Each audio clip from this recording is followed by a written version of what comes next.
Passport জালিয়াতি কাণ্ড এবং সেখানে পুলিশের স্ক্যানারে পুলিশ সূত্রে খবর, এই জালিয়াতি কাণ্ডে বেশ কয়েকজন পুলিশ কর্মীর ভূমিকা সন্দেহজনক। এক পুলিশ কর্মীর মোবাইল ফোন ইতিমধ্যেই বাজেয়াপ্ত করা হয়েছে। আর এখানেই প্রশ্ন উঠছে, পাসপোর্ট ইস্যু করার আগে আদৌ কি পুলিশ ভেরিফিকেশন হয়েছিল, এবং যদি ভেরিফিকেশন হয়ে থাকে সেটা কোন প্রক্রিয়ায় হয়েছিল, নিয়ম মানা হয়েছিল? পুলিশের তরফে কর্তব্যে গাফিলতির অভিযোগ উঠছে। পার্থপ্রতিম ঘোষ আমাদের প্রতিনিধি সরাসরি রয়েছেন আমাদের সঙ্গে। পার্থপ্রতিম, পাসপোর্ট জালিয়াতি কাণ্ড, সেখানে পুলিশ আদৌ ভেরিফিকেশন করেছিল কিনা সেই নিয়ে প্রশ্ন উঠছে। পুলিশের নজরে এবার পুলিশই।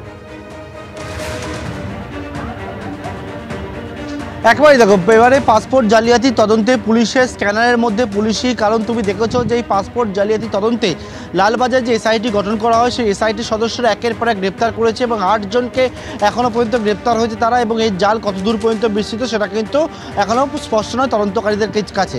কিন্তু এই যে পাসপোর্ট জালিয়াতি তদন্ত, সেই তদন্ত নেমে দুটি বিষয় পুলিশ লক্ষ্য করেছে, তদন্তকারী লক্ষ্য করেছে। একটা হচ্ছে যে পাসপোর্টগুলো ইস্যু করা হয়েছিল তার প্রায় ম্যাক্সিমাম অর্থাৎ পুরোটাই প্রায় যে পোস্টাল অ্যাড্রেস রয়েছে সেটা হচ্ছে পঞ্চশহরের পোস্ট অফিস।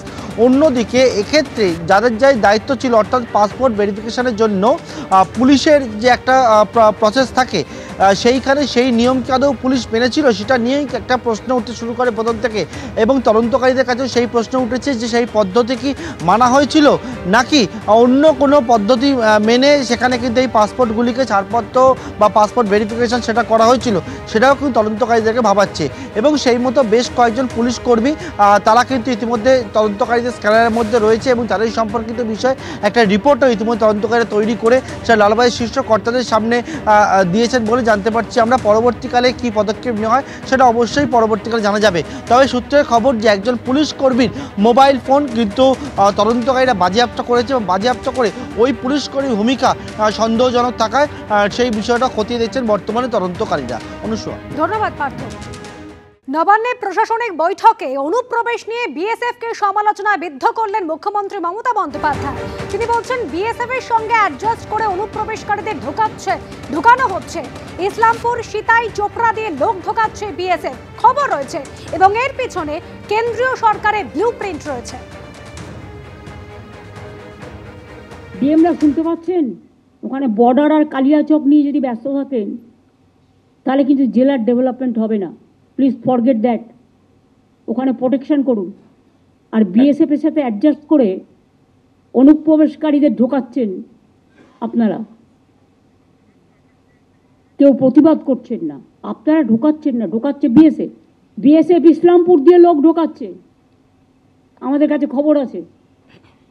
সিতাই দিয়ে ঢোকাচ্ছে, চোপড়া দিয়ে ঢোকাচ্ছে,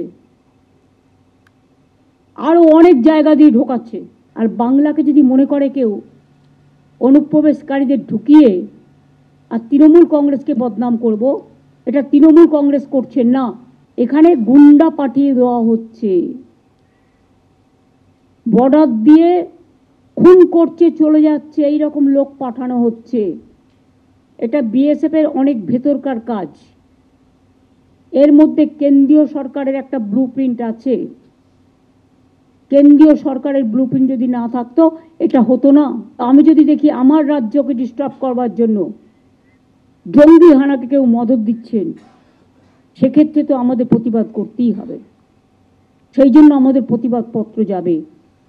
মুখ্যমন্ত্রী যখন অভিযোগ করছেন যে অনুপ্রবেশে কেন্দ্রীয় সরকারের একাংশের যোগসাজশ রয়েছে, বিএসএফ এর ভূমিকার সমালোচনা করছেন। বিরোধী দলনেতা শুভেন্দু অধিকারী কি বলছেন শোনাবো। কেন্দ্রীয় সরকার কি করছে? কেন্দ্রীয় সরকার যথেষ্ট কম্পিটেন্ট। পার্লামেন্টে বলেছে, এক্সটার্নাল অ্যাফেয়ার্স মিনিস্ট্রি থেকে বলা হয়েছে, ভারতবর্ষের পররাষ্ট্র সচিব ঢাকার মাটিতে গিয়ে বলে এসেছেন ইনারা দয়া করে 600 কিলোমিটার বেড়া নেই জমিটা দিতে বলুন, আর পুলিশ আর বিএসএফ এর কোঅর্ডিনেশন বাড়াতে বলুন। 17টা চৌকির জন্য জমি চেয়েছে দিতে বলুন, 11টা বিএসএফ ক্যাম্পের জন্য জমি চেয়েছে দিতে বলুন। 23 সালে 1500 ধরে দিয়েছিল বাংলাদেশিকে, 1400কে জামিন দিয়ে দিয়েছে। এবছর প্রায় 1000 ধরে দিয়েছে বিএসএফ, 900 জনকে জামিন দিয়ে দিয়েছে। এই কাজটা করতে বলুন। জ্ঞানট্যান না দিয়ে 600 কিলোমিটার যে জমি, সে জমিটা হ্যান্ডওভার করতে বলুন না। 17টা চৌকির জমি দিতে বলুন, 11টা বিএসএফের রেসিডেন্সিয়াল ক্যাম্পের জমি দিতে বলুন, এই কাজগুলো করতে বলুন। জঙ্গিদের সরকার থাকলে তাই হয়তো। মুখোশ মমতা ব্যানার্জি, মুখ হচ্ছে সিদ্দিকুল্লাহ, ফিরাদ, জাভেদ। এটা হচ্ছে আসল সরকার।